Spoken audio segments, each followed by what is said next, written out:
देखिए इसमें details of the owner, address इसका क्या है, फ़ोन नंबर क्या है इसका, कहाँ पे हुआ है, लैटिट्यूड लॉन्गिट्यूड ऑफ किसको चाहिए, किसको किस क्लास ऑफ व्हीकल के लिए लाइसेंस चाहिए।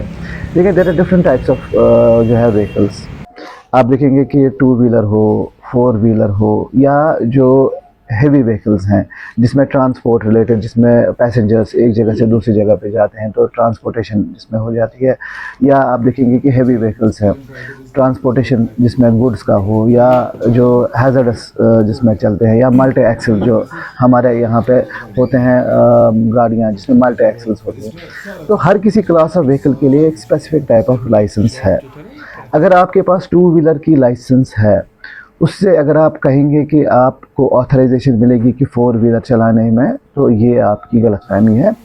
आपको जो क्लास ऑफ व्हीकल चलाना है, आपको उसी क्लास ऑफ व्हीकल की जो है लाइसेंस होनी चाहिए। रादर लाइसेंस तो आपके पास एक ही रहेगी, लेकिन लाइसेंस पे एंडोर्समेंट होती है कि आप कौन सा टाइप ऑफ व्हीकल चला सकते हैं। तो अगर आप टू व्हीलर चलाते हैं तो उस पर बाज़ाब्ता स्पेसिफिकली एमसी लिखा होना चाहिए, जिसको आप कहते हैं कि मोटरसाइकिल। फिर विद गियर और विदाउट गियर वो अलग सी बात है, लेकिन अगर आप टू व्हीलर चला रहे हैं तो एमसी बाज़ाब्ता होना चाहिए उस पर, जिसमें ना डिफाइन हो कि इसमें मोटरसाइकिल जो है ये चला सकता है। Same for LMV. अगर आप एलएमवी सिर्फ चलाते हैं तो आपके पास अगर मोटरसाइकिल की लाइसेंस है, आपको ऑथराइजेशन उससे नहीं होगी कि आप इसको एलएमवी को चला सकेंगे। आपके पास लाइट मोटर व्हीकल गार्ड की लाइसेंस बाज़ाब्ता होनी चाहिए। द सेम थिंग कि अगर आप हेवी व्हीकल चला रहे हैं, ट्रक चला रहे हैं, तो आपको जो है licence for that particular type of vehicle जो हेवी ऑथराइजेशन आपको करेगी कि मल्टी एक्सल व्हीकल को चलाने में। द सेम थिंग अगर आपकी गाड़ी है और उसमें आप पैसेंजर्स को ले रहे हैं, लेट्स से बस आप चला रहे हैं, तो आपको ट्रांसपोर्ट वाली जो है जिसमें एंडोर्समेंट हो कि आप इस पर्टिकुलर टाइप ऑफ व्हीकल चला सकते हैं। तो कन्फ्यूजन कहीं पे नहीं है इसमें। सिर्फ अगर आप पर्टिकुलर टाइप ऑफ व्हीकल चला रहे हैं, उसकी बाज़ाब्ता एंडोर्समेंट आपके इस जो है ड्राइविंग लाइसेंस पे होनी चाहिए। Only then are you authorise to drive that class of vehicle. देखिए एक चीज़ आपको करेक्ट करनी चाहिए, इन्फेंट्स नहीं थे, माइनर्स दोनों थे। तो एक फंडामेंटल चीज़ जो आपने इस पर्टिकुलर एक्सीडेंट में देखनी है कि माइनर्स इस गाड़ी में थे, माइनर गाड़ी चला रहे थे, वो एक बेसिक फैक्ट है। जो सबसे बड़ी प्रॉब्लम इस पर्टिकुलर सिचुएशन में ये है कि एक माइनर को एक्सेस दी गई थी गाड़ी की, तो एक एबनॉर्मल सिचुएशन है, ये होना नहीं चाहिए था।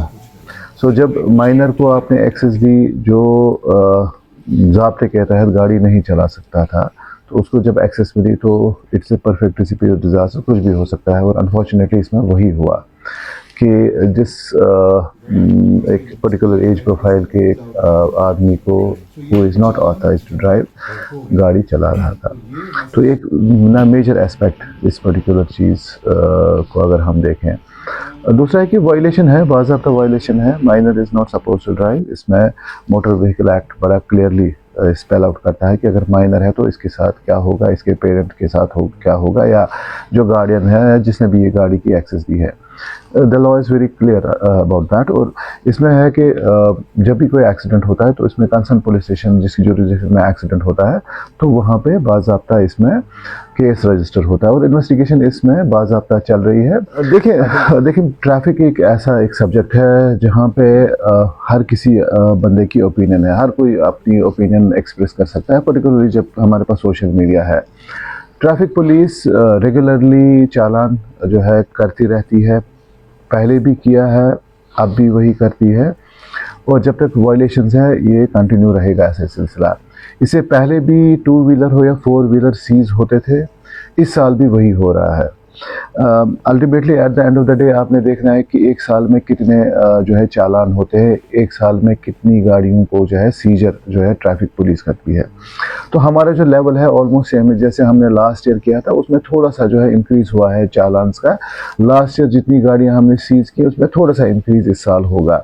There will not be much of a difference. तो ये कहना कि ना पिछले साल कुछ नहीं था, इस साल सिर्फ हो गया, ऐसा कुछ नहीं है। अगर आप पिछले 3 साल का डेटा देखेंगे, आप देखेंगे कि कंसिस्टेंटली अगर हम चालान देखें कि 4.25 लाख जो था 22 में था, 4 लाख जो चालान हुए थे लास्ट ईयर, इस साल 4 लाख से ज़्यादा चालान होंगे।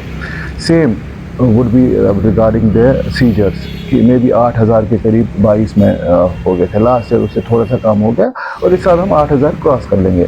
तो स्टैटिस्टिकली अगर आप देखेंगे, अगर आपको लगता है कि पिछले साल या उससे पहले एक साल भी अगर हम देखें कि सीजर नहीं होता था, बाज़ाब्ता होता था, हर कोई कार्रवाई बाज़ाब्ता होती है। माइनर्स को हम रेगुलरली जो है पकड़ते हैं, उनका चालान बाज़ाब्ता होता है और ऑनरेबल कोर्ट को ये चालान जाता है। या अगर हम ना 2 व्हीलर्स को देखें या 4 व्हीलर्स को, बाज़ाब्ता सीजर होता है। द ओनली थिंग जो अभी डिफरेंट है वो ये है कि लोगों को सडनली एक रियलाइजेशन हो गई कि ट्रैफिक पुलिस वाकई इन गाड़ियों को सीज करता है। मेरा जो फिगर्स हमारे पास है, जो डेटा हमारे पास है, वो अवेलेबल है बाज़ाब्ता। आप जो ट्रैफिक पुलिस की जो वेबसाइट, आप उस पर देखें कि ट्रैफिक सिटी श्रीनगर ने लास्ट ईयर कितने चालान किए थे या उससे पहले कितने चालान किए थे। बाज़ाब्ता डेटा है, क्वांटिफाइबल डेटा है। ऐसा नहीं है कि हमने सिर्फ पोस्ट जो है टैंकपोरा में ये पर्टिकुलर कार्रवाई की है। ये सिलसिला जो इससे पहले भी होता था, पोस्ट टैंकपोरा हो रहा है। सिर्फ एक चीज़ जो फंडामेंटल जो हमने देखी कि हमने थोड़ा सा फोकस अपना चेंज किया, हमने स्पेसिफिक माइनर्स पे फोकस किया, बाकी कुछ देर के लिए हमने जो है वायलेशंस को इग्नोर किया। लेकिन एक जो पॉजिटिव चीज़ जो हमने देखी, और पर्टिकुलरली जो पोस्ट टैंकपोरा इंसिडेंट जो हुई, कि पेरेंट्स का बड़ा ज़बरदस्त प्रोएक्टिव रोल रहा है तब से अब तक, कि जो माइनर्स जो चला रहे थे उनको पेरेंट्स एक्सेस नहीं दे रहे हैं। ये एक फंडामेंटल शिफ्ट हुआ है और कोई चीज़ इसके अलावा हुई नहीं है कि सोसाइटी में थोड़ी सी बेदारी जो है पैदा हुई है। बहुत सारे जो स्टेक होल्डर्स हैं वो देर कॉलिंग इट आउट कि ये गलत है, हमें ये रोकना है। ये चीज़ डिफरेंट है जो इससे पहले नहीं होती थी। और सबसे इम्पोर्टेंट चीज़ जो है कि हम माइनर्स को लाते थे, जो स्टंट करते हम उनको यहाँ पे लाते थे, पेरेंट्स को भी लाते थे। ये ज़्यादा लोगों को पता नहीं चलता था, ज़्यादा लोगों को इसके बारे में ज़्यादा कुछ नॉलेज नहीं थी। अब हर कोई देख रहा है, हर कोई इंटरेस्टेड इस पर्टिकुलर चीज़ में है, तो सडनली लगता है कि ये कोई नई चीज़ ट्रैफिक पुलिस कर रही है। ऐसा कुछ नहीं है। ट्रैफिक पुलिस जो पहले भी कर रही थी, जो इसमें एक्टिविटीज़, वो आज की डेट में भी वैसे ही हम कर रहे हैं। द ओनली डिफरेंस इज़ कि लोग इसको ना बड़ा सीरियसली फॉलो कर रहे हैं, रिलीजियसली देख रहे हैं कि ट्रैफिक पुलिस क्या कर रहा है। देखिए, रिस्पॉन्सिबिलिटी हर किसी है और कलेक्टिव रिस्पॉन्सिबिलिटी हर किसी की है कि हमें जो है कलेक्टिवली एक्सीडेंट्स को रोकना है। ट्रैफिक पुलिस जो हम करते हैं, चालान करेंगे, गाड़ी को सीज करेंगे, या हम माइनर्स को यहाँ पे लाके या उनके पेरेंट्स को यहाँ पे लाके काउंसिल करेंगे। लेकिन अवलीन रिस्पॉन्सिबिलिटी हर किसी की जो है, जो भी रोड यूज़र है, कि हमें जो कॉन्फ्लिक्ट रोड पे दिखता है वो हमें कलेक्टिवली इसको कम करना है। कलेक्टिवली अगर हम रिस्पॉन्सिबली बिहेव करेंगे, आप देखेंगे कि जो मेजॉरिटी जो एक्सीडेंट्स होते हैं ये बहुत कम हो जाएंगे और जो फैटलिटीज़ और इंजरीज़ है ये ऑटोमेटिकली उसी के साथ कम भी हो सकती हैं। लेकिन जो सबसे इम्पॉर्टेंट चीज़ है कि कलेक्टिवली हमें इन चीज़ों पे अमल करना है, हमें ट्रैफिक रूल्स को फॉलो करना है। जो आपके लिए जो है सेफ्टी स्टैंडर्ड्स हैं कि सीट बेल्ट है आपके लिए, या हेलमेट आपको पहनना है, या अगर आप ड्राइव करते हैं तो बाज़ाब्ता आपको ड्राइविंग लाइसेंस होनी चाहिए, पूरी गाड़ी की डॉक्यूमेंटेशन होनी चाहिए, लेन जो आप ना ड्राइविंग करनी है आपको फॉलो करना है, रात को आप लो बीम में चलें। ये कुछ चीज़ें हैं कि जो हर किसी ने फॉलो करना है। अगर हर कोई फॉलो करेगा, आप देखेंगे कि जो कॉन्फ्लिक्ट रोड पे वो कम हो जाएगा, कि एक्सीडेंट्स बहुत कम हो जाएंगे। अगर हर कोई फॉलो करेगा तो सबके लिए बेहतर है। सो मेरी गुजारिश इससे पहले भी रही है, पर्टिकुलरली पेरेंट्स से, कि माइनर्स को आप एक्सेस नहीं दो ये गाड़ियों की। और एज अ रोड यूज़र आप पे भी जो है जिम्मेदारियां हैं कि दूसरों का भी आप ख्याल रखें, खुद का तो ख्याल आपने रखना है। म्यूचुअल रिस्पेक्ट हर किसी का रखें। जैसे आप रोड यूज़र हो, वैसे करके दूसरा रोड यूज़र है। तो हमारी सबकी जिम्मेदारी है कि जो हम कम्यूट करते हैं रोड पे, ये ख्याल करें कि दूसरे को भी ये रोड यूज़ करना है, मेरी वजह से किसी और को तकलीफ़ ना हो। अगर हम इस पर्टिकुलर चीज़ को ना, पहला जो अवलीन हम एक रखेंगे ना कि लाएअमल हमें इस तरीके से चलना, आप देखेंगे कि हमारा जो कम्यूट सड़कों पर बहुत ईजी रहेगा।